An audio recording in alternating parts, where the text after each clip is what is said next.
Okay, this is a screencast of the simple user interface. These are the kind of screens I've taken for it.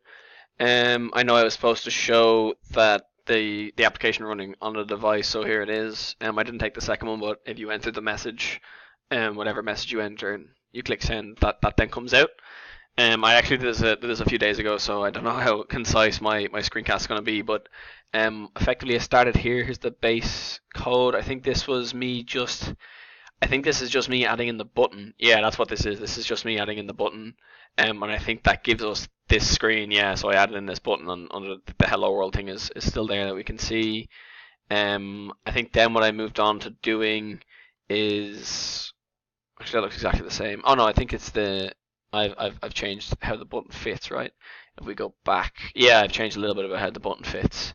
Um, I don't know why I took so many. This is me doing the indexing to the side, so as to figure out where the kind of text box would stay, right? Because this is a text box now.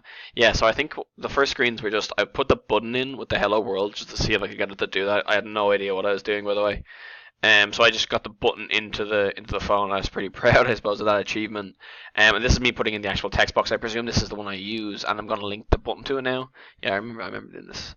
Um, yeah, here I add the button, linking it to. I can't actually remember what this line is called, but I know that I can link the line, I think it's like the anchor line or something, in the button to the text box in order to make sure that when you bring it up on your phone or whatever, they stay exactly the same. So that's what I did there. I did do have the code and the text for this, but I clearly didn't take a screenshot of it. But it was basically similar enough to the code I put in before. Um, and then this is where I used, I think this is the constraint, right? The match constraint, in order to make sure that they'd match each other no matter where I put them. And then from that leading on to building a simple UI.